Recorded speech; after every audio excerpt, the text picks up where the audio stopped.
আজ 14ই ডিসেম্বর 2025 আর আপনারা দেখছেন এটাই রিয়ালিটি। আমি অনুপ বিশ্বাস। আজকের এই প্রতিবেদনে আপনারা দেখবেন তুরস্কের তিনটে জাহাজে ভয়াবহ হামলা, মাঝ সমুদ্রে দাউ দাউ করে আগুনের গোলার মতো জ্বলছে জাহাজ, লেবাননে যে কোনো মুহূর্তে বড়সড় যুদ্ধের আশঙ্কা। এদিকে ইরানকে কড়া হুমকি দিয়ে বসল খোদ লেবানন সরকার। নেতানিয়াহুর সঙ্গে দেখা করার প্রস্তাবে শটান লাথি মারলেন মিশরের আল সিসি। সাফ বলে দিলেন, আগে নিজেদের আচরণ আর স্বভাব বদলাও, তারপর হয়তো কথা বলবো। এদিকে গাজার এই ধ্বংসলীলার ক্ষতিপূরণ এবার গুনতে হবে ইসরায়েল আর তাকে অস্ত্র দেওয়া স্পন্সর দেশগুলোকেই। রাষ্ট্রপুঞ্জের বিশেষ আধিকারিক সোজা সাপটা শুনিয়ে দিয়েছেন। তুরস্ক বলছে আমাদের F-35 ফাইটার জেটও চাই, আবার রাশিয়ার S-400 মিসাইল সিস্টেমও ছাড়ব না। আমেরিকা এখন কি চাল চালবে? আর ওদিকে ইরান ও রাশিয়া তাদের লং টার্ম চুক্তিতে গিয়ার বাড়িয়েছে। তবে কি যুদ্ধের ময়দানে নামতে চলেছে নতুন কোনো অক্ষশক্তি? চলুন শুরু করা যাক আজকের এই বিশেষ খবরগুলো। দর্শক, প্রথম খবরটা মিডল ইস্টের বাইরের হলেও সারা বিশ্বে এই খবরটা তোলপাড় ফেলে দিয়েছে। কেন? কারণ এর সাথে তুরস্কের নাম জড়িয়ে আছে। গতকাল একদিকে তুরস্কের প্রেসিডেন্ট রাজেব তাইয়েব এরদোগান যখন তুর্কমেনিস্তানে একটা ফোরামের সাইডলাইনে দাঁড়িয়ে পুতিনের সাথে হাসি মুখে ছবি তুলছিলেন, ঠিক সেই সময়েই অন্যদিকে রাশিয়া তুরস্কের তিনটে জাহাজে মিসাইল হামলা চালিয়ে দিল। কি অদ্ভুত দৃশ্য, তাই না? বন্ধুত্বের ছিল সুযোগ, আর বন্ধুকেই দিল ঠুকে। দর্শক, তুরস্কের এই তিনটে জাহাজের মধ্যে সবার প্রথমে স্যান্ড্রো নামের একটি জাহাজে হামলা কনফার্ম হয়েছে। এই জাহাজটি তুরস্ক থেকে রোমানিয়া যাচ্ছিল এবং ইউক্রেনের ওডেসা বন্দরে কিছু সময়ের জন্য দাঁড়িয়েছিল। কিন্তু আসল ঘটনা হলো, বন্দরে দাঁড়িয়ে থাকার সময় একটা রাশিয়ান ব্যালিস্টিক মিসাইল এসে এতে আছড়ে পড়ে এবং জাহাজটিতে দাউ দাউ করে আগুন জ্বলে ওঠে। খবর পাওয়া যাচ্ছে তুরস্কের এই জাহাজটির মারাত্মক ক্ষতি হয়েছে।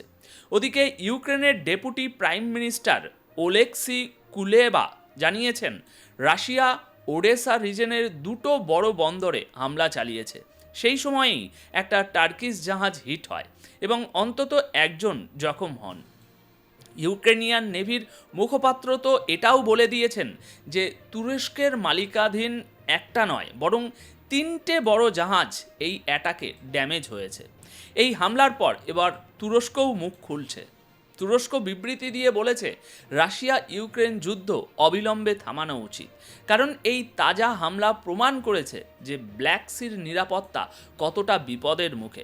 সবার জন্যই পরিস্থিতি কঠিন হচ্ছে।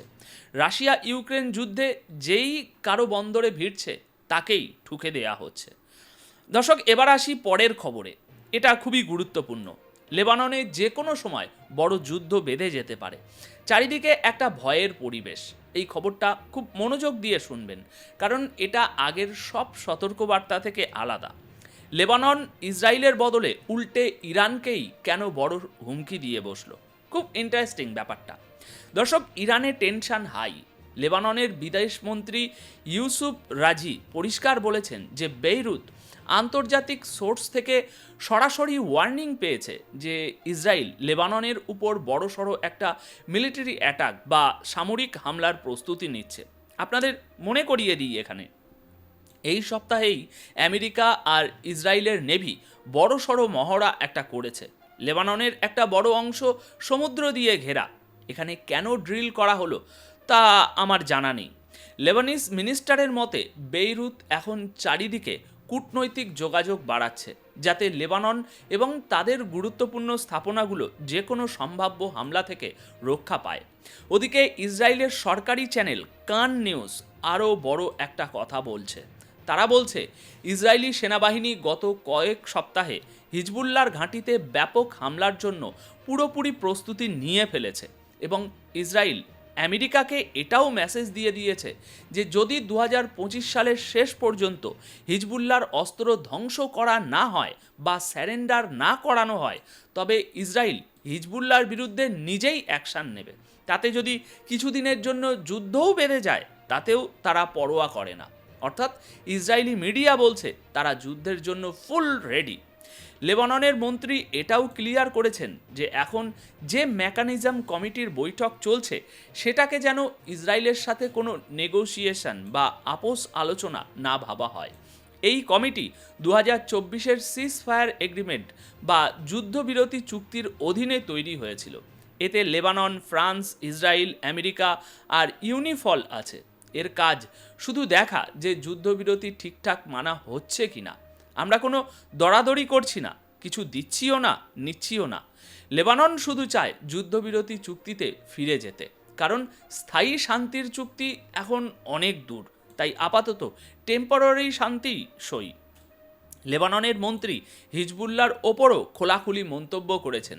তিনি বলেছেন, গাজাকে সাহায্য করা আর লেবাননকে রক্ষা করার ক্ষেত্রে হিজবুল্লাহর অস্ত্রের কার্যকারিতা খুবই সীমিত প্রমাণিত হয়েছে। লেবানন সরকার হিজবুল্লাহর সাথে কথা বলছে যাতে তারা তাদের অস্ত্র হ্যান্ডওভার করে দেয়, কিন্তু এখনও পর্যন্ত হিজবুল্লাহ অস্ত্র সমর্পণ করতে সাফ মানা করে দিয়েছে। লেবাননের মন্ত্রী ইরানকেও সরাসরি আক্রমণ করে বলেছেন, লেবানন এবং পুরো অঞ্চলে ইরানের ভূমিকা নেগেটিভ বা ইতিবাচক। ইরানের পলিসি পুরো অঞ্চলে অস্থিরতা ছড়াচ্ছে। তিনি এটাও মেনেছেন যে লেবাননের ইরানের সাথে সমস্যা আছে, কিন্তু দরজা বন্ধ হয়ে যায়নি। অর্থাৎ গালে চড়ও মারছেন, আবার বলছেন কথা বলার দরজাও খোলা। সাথে লেবানিজ মিনিস্টার ইরানকে পরিষ্কার ওয়ার্নিং দিয়ে দিয়েছেন যে কথাবার্তা তখনই সম্ভব যখন তেহরান লেবাননের অভ্যন্তরীণ বিষয়ে নাক গলানো বন্ধ করবে এবং দেশের ভেতরের কোনো বেআইনি সংগঠন অর্থাৎ হিজবুল্লাহকে ফান্ড করা বা টাকা দেওয়া বন্ধ করবে। লেবানন বলছে হিজবুল্লাহ একটা বেআইনি সংগঠন, ইরান যেন এদের পয়সা দেওয়া বন্ধ করে। সোজা কথায় লেবানন সরকার ইসরায়েলের হামলার যে ভয় পাচ্ছে সেই ভয়ের আসল কারণ হিসাবে তারা ইরানকেই দায়ী করছে। সুতরাং বুঝতে পারছেন তো খেলাটা।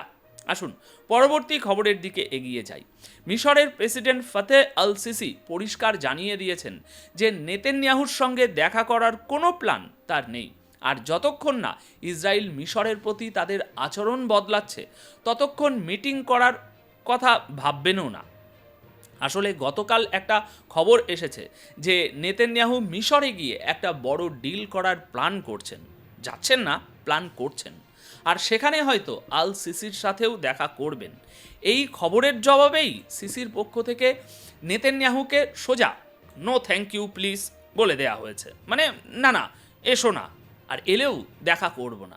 আসবে কি করে যখন আমরা অনুমতিই দেব না? তাই আগে নিজের লক্ষণ বা মতিগতি শুধরাও। দ্য টাইমস অফ ইসরায়েলকে মিশরের এক সরকারি কর্তা জানিয়েছেন, ইসরায়েল আর আমেরিকা দুজনেই চেষ্টা চালাচ্ছে, কিন্তু মিশরের প্রেসিডেন্ট আপাতত নেতানিয়াহুর সাথে দেখা করার মুডে নেই। দর্শক মনে রাখবেন, মিশর গত কয়েক মাস ধরে ইসরায়েলের উপর রেগে আছে। গাজা যুদ্ধের সময় বারবার ওয়ার্নিং দেওয়া হয়েছিল যে ফিলিস্তিনিদের দক্ষিণ গাজায় ঠেলে দিয়ে মিশরের সিনাই উপদ্বীপের দিকে পাঠানোর যে কোনো চেষ্টা মিশরের জন্য রেড লাইন। এটা তাদের জাতীয় নিরাপত্তার জন্যও বড় হুমকি। মিশর বলেছিল এই কাজ একদম করবেন না, ফিলিস্তিনিদের সিনাইয়ের দিকে ঠেলে দিও না। মিশরের কর্মকর্তাদের সন্দেহ ইসরায়েল এই প্ল্যান এখনও পুরোপুরি বাদ দেয়নি, বিশেষ করে যখন ইসরায়েল ইজিপ্ট বর্ডারের কাছে রাফাতে রিকনস্ট্রাকশন প্রজেক্ট সবার আগে শুরু করার কথা বলছে। এখন রিকনস্ট্রাকশন শুরু হলে ওই সিমেন্ট, বালি, রড, বাঁশ, ইটা উটা সব আসবে, তখন পাবলিককে তো সরাতে হবে, আর সরালে কোন দিকে যাবে তারা? ওই সিনাইয়ের দিকেই ঠেলে দেবে। এই ভয়টাই মিশর পাচ্ছে। আসুন পরবর্তী খবরের দিকে এগিয়ে যাই। গাজাকে যদি আবার গড়ে তুলতে হয় তবে সেই টাকা ইসরায়েল এবং তার বড় বড় অস্ত্র স্পন্সরদেরই দিতে হবে। এই শক্তিশালী বয়ানটা এসেছে রাষ্ট্রপুঞ্জের এমন এক পদাধিকারীর কাছ থেকে যিনি ইসরায়েল এবং আমেরিকা দুজনেরই চোখের বালি।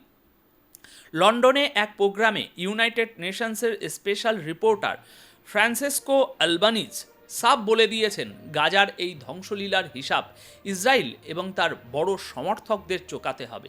আলবানিজ বলেছেন এখন পুরো তদন্ত হওয়া উচিত যে এই জেনোসাইড বা গণহত্যার সাথে কারা কারা জড়িত এবং সাহায্য কারা কারা করেছে। শুধু ইসরায়েল নয়, যেসব দেশ তাদের অস্ত্র এবং সাহায্য দিয়েছে তাদের ওপরেও কঠোর নিষেধাজ্ঞা বা স্যাংশন লাগানো উচিত। আলবানিজ পরিষ্কার ভাষায় বলেছেন, ইসরায়েল যদি ঔপনিবেশিক শক্তির মতো আচরণ করে তবে তাকে ঔপনিবেশিক শাসনই বলা হবে। জমি দখল করা, মানুষকে খেদিয়ে দেওয়া, এগুলো কলোনিয়াল কাজ, কলোনিয়াল চিন্তাধারা। তাই অন্য দেশগুলোর উচিত অবিলম্বে ইসরায়েলের সাথে সম্পর্ক ভেঙে দেওয়া এবং তাদের সাহায্য বন্ধ করা। অর্থাৎ রাষ্ট্রপুঞ্জের ক্লিয়ার মেসেজ, গাজার ধ্বংসের বিল তাকেই মেটাতে হবে যে এই ধ্বংসস্তূপের পাহাড় বানিয়েছে, আর তাদেরও খেসারত দিতে হবে যারা এই ধ্বংসস্তূপ বানানোর জন্য ইসরায়েলকে অস্ত্র জুগিয়েছে। অপরাধে দুজনেই সমান ভাগিদার। এদিকে দর্শক, ইরান পরিষ্কার করে দিয়েছে যে রাশিয়ার সাথে দীর্ঘমেয়াদী স্ট্র্যাটেজিক চুক্তি পুরোপুরি কার্যকর করার জন্য তারা প্রস্তুত। তুর্কমেনিস্তান ওই ফোরামের সাইডলাইনে ইরানের প্রেসিডেন্ট মাসুদ পেজিশকিয়ান এবং ভ্লাদিমির পুতিনের দেখা হয়েছে। এই সময় ইরানি প্রেসিডেন্ট বলেন, আমরা যে long term strategic agreement sign করেছিলাম সেটাকে এবার বাস্তবে নামানোর সময় এসে গেছে। তিনি চাপ দিয়ে বলেছেন, রাশিয়ার উচিত কাজ দ্রুত করা এবং বাকি অংশগুলো ফাইনালাইজ করা। দর্শক, এটা সেই চুক্তি যার কাজ অক্টোবর থেকে শুরু হয়েছিল, কিন্তু এক্সপার্টরা বলছেন এই চুক্তি পুরোপুরি চালু করতে দুই দেশকেই এখনও অনেক মেহনত করতে হবে। মানে রাশিয়া ইরান অ্যাক্সিস শুধু কথা নয়, কাগজ থেকে বেরিয়ে গ্রাউন্ড রিয়ালিটিতে রূপ নেওয়ার প্রস্তুতি নিচ্ছে। এটা অনেক বড় খবর। তো দর্শক, আপাতত এই ছিল মধ্যপ্রাচ্যের বিশেষ কিছু খবর যা আমরা ফ্যাক্টসের সাথে আপনাদের সামনে রাখলাম।